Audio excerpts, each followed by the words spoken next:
News next top ನ್ಯೂಸ್ಗೆ ಸ್ವಾಗತ. ನಾನು ಜೋಬಿನ್ ಅಮಾಸೆಬೈಲ್. ಟಾಪ್ ನ್ಯೂಸ್ ನೋಡೋಣ. ಅದಕ್ಕೂ ಮುನ್ನ ಈ ಕ್ಷಣದ ಹೆಡ್ಲೈನ್ಸ್. ಆರ್ಎಸ್ಎಸ್ ಅನ್ನು ದೆವ್ವಕ್ಕೆ ಹೋಲಿಕೆ ಮಾಡಿದ ಪ್ರಿಯಾಂಕ್ ಖರ್ಗೆ. ಬಿಜೆಪಿ ಅದರ ನೆರಳೆಂದು ವ್ಯಂಗ್ಯ. ಈ ಸಂಘಟನೆ ಹಿಂದಿದೆ ಅಕ್ರಮ ಹಣ ವರ್ಗಾವಣೆ ದಂಧೆ ಎಂದು ಗಂಭೀರ ಆರೋಪ. ಪ್ರಯಾಣಿಕರಿಗೆ ಕೆಎಸ್ಆರ್ಟಿಸಿಯಿಂದ ಬಿಗ್ ಶಾಕ್. ಇಂದಿನಿಂದ ಬಸ್ ಲಗೇಜ್ ದರದಲ್ಲಿ ಭಾರಿ ಏರಿಕೆ. ಪ್ರಯಾಣಿಕರ ಟಿಕೆಟ್ ದರದಲ್ಲಿಲ್ಲ ಯಾವುದೇ ಬದಲಾವಣೆ. ಕೇದಾರನಾಥನ ದರ್ಶನಕ್ಕೆ ಕಾಯುತ್ತಿದ್ದ ಭಕ್ತರಿಗೆ ಸಿಹಿ ಸುದ್ದಿ. ಏಪ್ರಿಲ್ 22ರಿಂದ ಮಹಾದೇವನ ದರ್ಶನ ಆರಂಭ. ಚಾರ್ಧಾಮ್ ಯಾತ್ರೆಗೂ ಮುಹೂರ್ತ ನಿಗದಿ. ನೆಟ್ಫ್ಲಿಕ್ಸ್ನ 60 ಕೋಟಿ ಆಫರ್ ತಿರಸ್ಕರಿಸಿದ ಕಿರಿಕ್ ಬಿಡಗಿ. ಮದುವೆ ವಿಡಿಯೋ ಮಾರಾಟಕ್ಕಿಲ್ಲ ಎಂದ ರಶ್ಮಿಕಾ ಮಂದಣ್ಣ. ಗೀತಾ ಗೋವಿಂದಂ ಜೋಡಿ ನಿರ್ಧಾರಕ್ಕೆ ಫ್ಯಾನ್ಸ್ ಮೆಚ್ಚುಗೆ. ಪಾಕ್ ವಿರುದ್ಧ ಭಾರತಕ್ಕೆ ರಣರೋಚಕ ಜಯ. ಸೂಪರ್ 8 ಹಂತ ಪ್ರವೇಶಿಸಿದ ಟೀಂ ಇಂಡಿಯಾ. ಐಸಿಸಿ T20 ಟ್ರೋಫಿಯತ್ತ ಬ್ಲೂ ಬಾಯ್ಸ್ ದಾಪುಗಾಲು. ಸದಾ ಆರ್ಎಸ್ಎಸ್ ವಿರುದ್ಧ ಒಂದಲ್ಲ ಒಂದು ಹೇಳಿಕೆ ನೀಡುತ್ತಲೇ ಇರುವ ಸಚಿವ ಪ್ರಿಯಾಂಕ್ ಖರ್ಗೆ ಇದೀಗ ಮತ್ತೊಮ್ಮೆ ರಾಷ್ಟ್ರೀಯ ಸ್ವಯಂ ಸೇವಕ ಸಂಘದ ವಿರುದ್ಧ ಮಾತನಾಡಿದ್ದಾರೆ. ಆರ್ಎಸ್ಎಸ್ ಒಂದು ದೆವ್ವವಾದರೆ ಬಿಜೆಪಿ ಅದರ ನೆರಳು ಎಂದು ವಾಗ್ದಾಳಿ ನಡೆಸಿದ್ದಾರೆ.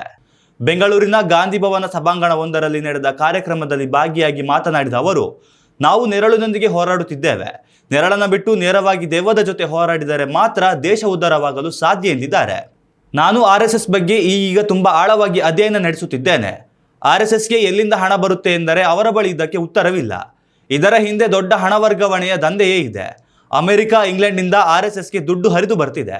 ಆರ್ಎಸ್ಎಸ್ ಸಂಘಟನೆಯನ್ನ ನೋಂದಣಿ ಮಾಡಿಸಿ ಎಂದರೆ ನಮ್ಮದು ವ್ಯಕ್ತಿಗಳ ಸಂಸ್ಥೆ ಎಂದು ಹೇಳಿ ಸಂಘಟನೆಯನ್ನ ನೋಂದಣಿ ಕೂಡ ಮಾಡಿಸದೆ ಮುಖ್ಯಸ್ಥ ಮೋಹನ್ ಭಾಗವತ್ ಜಾರಿ ಕೊಡ್ತಿದ್ದಾರೆ.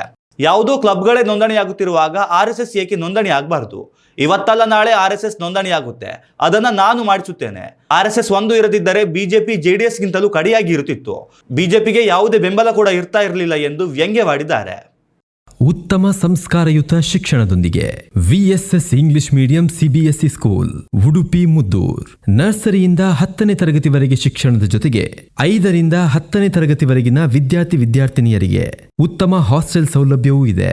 ನಿಮ್ಮ ಮಕ್ಕಳ ಪ್ರವೇಶಾತಿಗಾಗಿ ಈ ಸಂಖ್ಯೆಗೆ ಕರೆ ಮಾಡಿ. ಕೆಎಸ್ಆರ್ಟಿಸಿ ಬಸ್ಗಳಲ್ಲಿ ಸರಕು ಸಾಗಣೆ ಮಾಡುವವರಿಗೆ ಬಿಗ್ ಶಾಕ್ ಎದುರಾಗಿದೆ.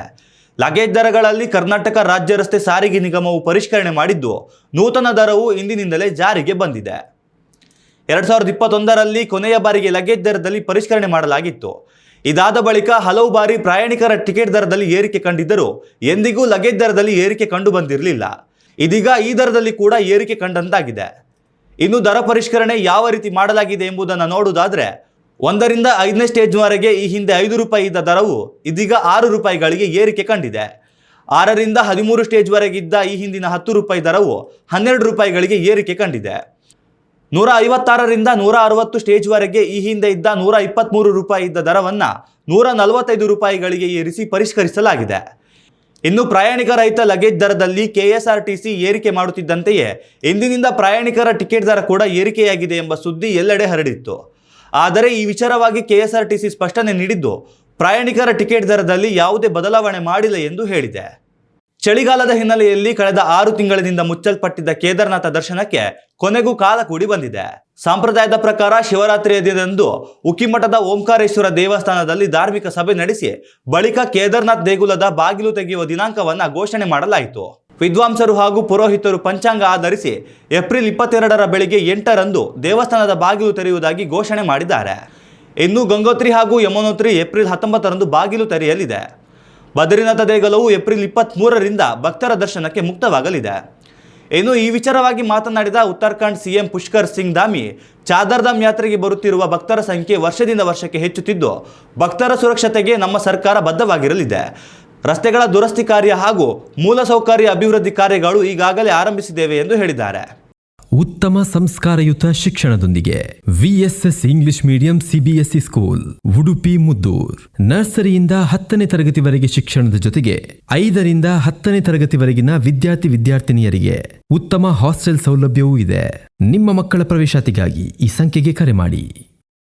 ಇತ್ತೀಚಿನ ದಿನಗಳಲ್ಲಿ ಖಾಸಗಿಯಾಗಿ ಮದುವೆಯಾಗುವ ಸೆಲೆಬ್ರಿಟಿ ಜೋಡಿಗಳು ತಮ್ಮ ಮದುವೆಯ ವಿಡಿಯೋಗಳನ್ನು ದುಬಾರಿ ಮೊತ್ತಕ್ಕೆ ಮಾರಾಟ ಮಾಡುವುದು ಟ್ರೆಂಡ್ ಆಗಿದೆ. ಕೋಟಿಗಟ್ಟಲೆ ಆಫರ್ ನೀಡಿ ಈ ವಿಡಿಯೋವನ್ನು ಖರೀದಿಸುವ ಆನ್ಲೈನ್ ವೇದಿಕೆಗಳಿಗೂ ತಾವು ಬಿಲಿಯನ್ ಗಟ್ಟಲೆ ಹಣ ಸಂಪಾದಿಸುತ್ತೇವೆ. ಆದರೆ ಈ ಸಂಪ್ರದಾಯಕ್ಕೆ ನಟಿ ರಶ್ಮಿಕಾ ಮಂದಣ್ಣ ಹಾಗೂ ನಟ ವಿಜಯ್ ದೇವರಕೊಂಡ ಬ್ರೇಕ್ ಹಾಕಿದ್ದಾರೆ. ಹೌದು, ಗೀತಾ ಗೋವಿಂದಂ ಖ್ಯಾತಿಯ ಈ ಜೋಡಿ ಹಸೆಮಣೆ ಏರಲು ಇನ್ನೇನು ಕೆಲವೇ ದಿನಗಳು ಬಾಕಿ ಉಳಿದಿವೆ. ಉದಯಪುರದಲ್ಲಿ ಈ ಜೋಡಿ ವೈವಾಹಿಕ ಜೀವನಕ್ಕೆ ಕಾಲಿಡಲು ಸಜ್ಜಾಗಿದ್ದು ಈಗಾಗಲೇ ಅದ್ದೂರಿ ತಯಾರಿ ಕೂಡ ನಡೆಯುತ್ತಿದೆ. ಈ ಎಲ್ಲದರ ನಡುವೆ ನೆಟ್ಫ್ಲಿಕ್ಸ್ ರಶ್ಮಿಕಾ ಹಾಗೂ ವಿಜಯ್ ದೇವರಕೊಂಡ ಮದುವೆ ವಿಡಿಯೋ ಪ್ರಸಾರದ ಹಕ್ಕನ್ನು ಪಡೆಯಲು 60 ಕೋಟಿ ರೂಪಾಯಿಗಳ ಆಫರ್ ನೀಡಿತು ಎನ್ನಲಾಗಿದೆ.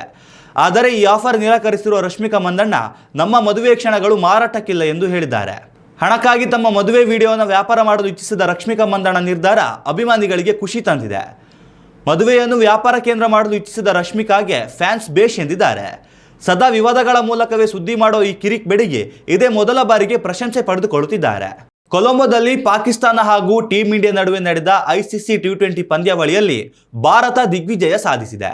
ಗ್ರೂಪ್ ಎ ವಿಭಾಗದಲ್ಲಿ 6 ಅಂಕಗಳನ್ನು ತನ್ನದಾಗಿಸಿಕೊಂಡ ಟೀಂ ಇಂಡಿಯಾ ಸೂಪರ್ 8 ಹಂತಕ್ಕೆ ಅರ್ಹತೆ ಪಡೆದುಕೊಂಡಿದೆ. ಪಾಕಿಸ್ತಾನಕ್ಕೆ 176 ರನ್ಗಳ ಗುರಿಯನ್ನು ನೀಡಿದ ಟೀಂ ಇಂಡಿಯಾ ಬಳಿಕ ಪಾಕ್ ಆಟಗಾರರನ್ನು ಕಟ್ಟಿಹಾಕುವಲ್ಲಿ ಯಶಸ್ವಿಯಾಗಿತ್ತು. 18 ಓವರ್ಗೆ 114 ರನ್ಗಳನ್ನು ಗಳಿಸಲು ಶಕ್ತನಾದ ಪಾಕಿಸ್ತಾನ ತಂಡವು ಭಾರತೀಯ ಆಟಗಾರರ ಎದುರು ಮಂಡಿಯೂರಿದೆ. ಈ ಮೂಲಕ ಬರೋಬ್ಬರಿ 61 ರನ್ಗಳ ಅಂತರದಲ್ಲಿ ಟೀಂ ಇಂಡಿಯಾ ಭರ್ಜರಿ ಗೆಲುವು ದಾಖಲಿಸಿದೆ. ಅಲ್ಲದೆ ಈ ವಿಜಯದ ಮೂಲಕ ಟೀಂ ಇಂಡಿಯಾ ತಂಡವು ICC T20 ಇತಿಹಾಸದಲ್ಲಿ ಹೊಸ ದಾಖಲೆಯನ್ನು ನಿರ್ಮಿಸಿದೆ.